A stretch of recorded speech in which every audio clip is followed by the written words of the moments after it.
On December 6th, President Trump's words shook the world. He recognized Jerusalem as the capital of Israel, and whether he knows it or not, fulfilled his part in a frightening biblical prophecy. Because according to the final chapters of the Bible, our country and every American citizen are about to face its greatest tribulation. Only the church leaders know the true meaning of this biblical prophecy that is encrypted in the writings of 4 ancient prophets, inspired to send a warning across the centuries to all true Christians and patriots. Therefore, before watching this documentary, be forewarned. You are about to see how all the world's leaders and their armies are silently playing their part in the lead-up to the greatest and darkest event in human history, an event that may leave 290 million Americans dead in its wake. Once you witness the chilling evidence of the words of our Lord coming true, there is no turning back. It will simply be impossible for you to go about your daily life like you used to, before knowing the truth. But take comfort, for it is God's will that you are here now, so that you may have the time to prepare, and maybe grant you salvation from all the wickedness of our times. And if you're feeling skeptical right now, let me ask you one question. Who would have thought 70 years ago that the Jewish people would have a country to call their own? Only those who read Ezekiel chapter 37. That is what the prophet wrote 2,700 years ago. The hand of the Lord was on me, and set me in the middle of a valley. It was full of bones. Then he said to me, "These bones are the people of Israel, my people. I will take the Israelites out of the nations where they have gone. I will gather them from all around and bring them back into their own land. I will make them one nation in the land on the mountains of Israel." Word by word, the prophecy made by Ezekiel came true. In 1947, the nation of Israel was born after the horror of the Holocaust, symbolized by the Valley of Bones. Scattered for more than 2,000 years, the Jewish people come from all over the world into this new state and made it an economic and military power. Yet, it was not whole. Israel needed Jerusalem to become its rightful capital again, and that only happened with the support of President Trump. However, to the north of Israel, other biblical prophecies have come true. The prophets Isaiah and Jeremiah write about this Syrian civil war.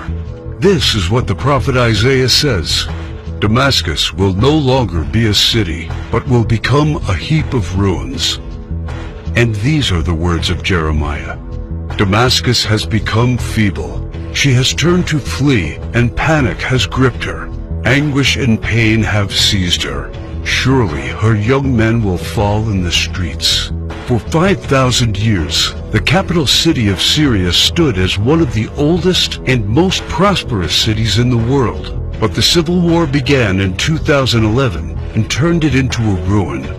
Not only do the prophets talk about the war, but also the refugee crisis and the deaths of its men fighting for one side or the other. The army of Syrian dictator Bashar al-Assad has been fighting the rebels backed by the United States, Israel, Turkey, Jordan, and Saudi Arabia, and ISIS terrorists. In 2015, Bashar al-Assad was at the brink of total defeat. Yet exactly at that time, another biblical prophecy was fulfilled. Ezekiel 38 tells of Russia coming to the border of Israel. The word of the Lord came to me: "Son of man, set your face against Gog of the land of Magog. I will turn you around, put hooks in your jaws, and bring you out with your army. In the latter years you will come into the land of those brought back from the sword, and gathered from many people on the mountains of Israel."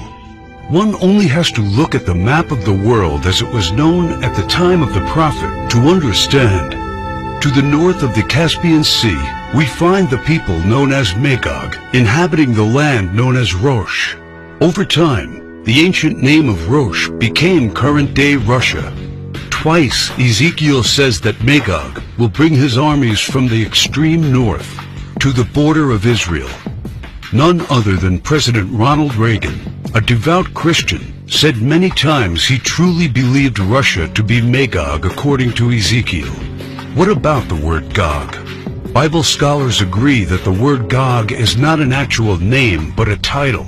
He is the ruler of the land of Magog, like a king or a czar. Ezekiel clearly says that Russia will come to the mountains of Israel in the latter years. This happened in September 2015 and never before. For the first time in history, the Russian Army, Navy, and Air Force became involved in a war in the Middle East. According to Ezekiel, Magog's armies has several allies: Persia, Kush, and Gomer and Togarmah. Iran has been known as Persia for much of its history during the time of the prophets and beyond. Right now, Iranian troops are on the ground in Syria, fighting side by side with the Russians and the forces loyal to the regime of Bashar al-Assad. Put and Kush are the ancient names of Libya and Egypt. Egypt and Libya both suffered civil wars, and the new leadership is very friendly to the Russians. But the greatest surprise is the land known to Ezekiel as Gomer and Togarmah. The historian Flavius Josephus references Togarmah and Gomer as the people that lived on the territory of present-day Turkey. In fact, Turkish history books identify these tribes as living on their land at the time of the prophets. 3 years ago, Turkey was a strong NATO ally, but everything changed after the failed coup attempt in 2016. Now, Turkey has become increasingly hostile to NATO and the United States. It forced NATO to remove forces from its bases. It's buying weapons from Russia. It fully condemned the idea of Jerusalem becoming the capital of Israel. And in fact, right now, the Turkish army is in Syria, fighting to defeat the enemies of the Syrian dictator. The End Times Alliance, prophesied in the first verses of Ezekiel chapter 38, has already been formed.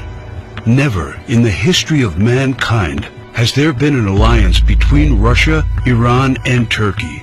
Now, one final prophecy needs to be fulfilled before the start of World War III. We saw how Jeremiah predicted the destruction of Damascus in chapter 49, but there is one more thing he wrote about that has not happened yet. And I will kindle a fire in the wall of Damascus, and it shall consume the palaces of Ben-Hadad. Ben-Hadad is not an actual person, but a title. Just do one simple search online, and you will discover that Ben-Hadad is the ruler of Aram Damascus. While it is clear that Bashar al-Assad is the current ruler of Damascus, Aram is a region in Syria now known as Aleppo. The city of Aleppo was just recently recaptured by the regime of Syrian President Bashar al-Assad with the help of Iran and Russia. And Jeremiah says that soon his palace will be burning. How does this happen? Look no further than the headlines of recent months, and you see time and time again Israel calling for the assassination of the Syrian dictator. Isaiah also writes about the end of Syria's dictator.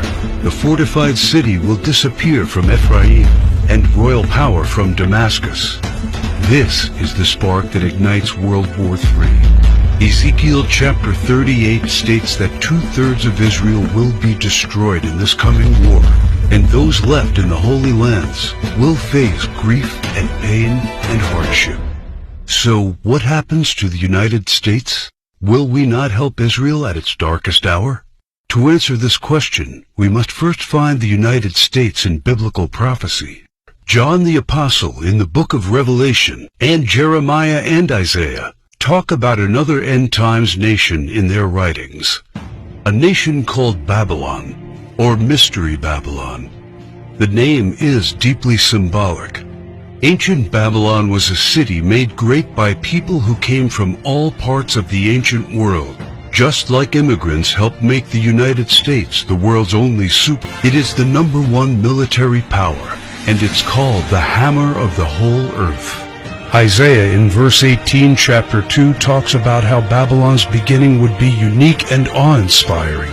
America was created out of the former British colonies, a nation made out of many states just like the prophets foretold. Our ancestors were the first British colonists, and we speak their language.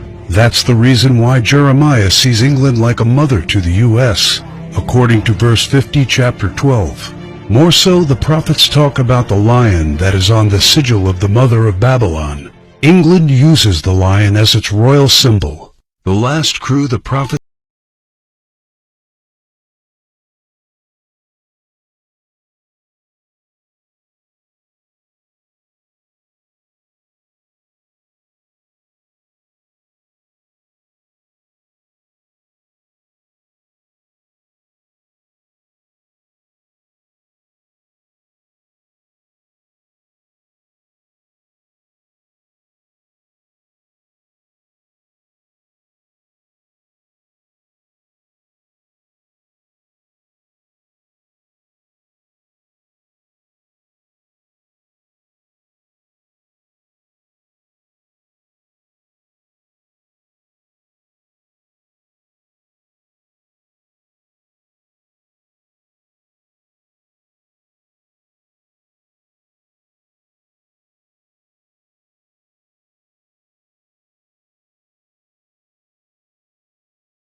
controls worldwide commerce, is proud and arrogant, has the most developed air force and space program, and it is the envy of the world. It houses the whore of Babylon. It reigns over the kings of the earth. And unfortunately for every living American, it is Mystery Babylon. This is what the prophets say about the great enemy of Babylon. For out of the north there cometh up a nation against her, which shall make her land desolate. They come from a far country, from the end of heaven, and the weapons of his indignation to destroy the whole land. Remember which country the prophet said was from the north? The same country that Ezekiel said will lead a great alliance of nations to the borders of Israel. If war happens, the United States must be the first target. That is why the prophets foretell that at the start of this war, Russia will unexpectedly use a very special weapon, the weapon of indignation, against the whole territory of the U.S., a weapon like which the world has never seen. The Holy Book shows how Babylon will feel the fury of this terrible weapon.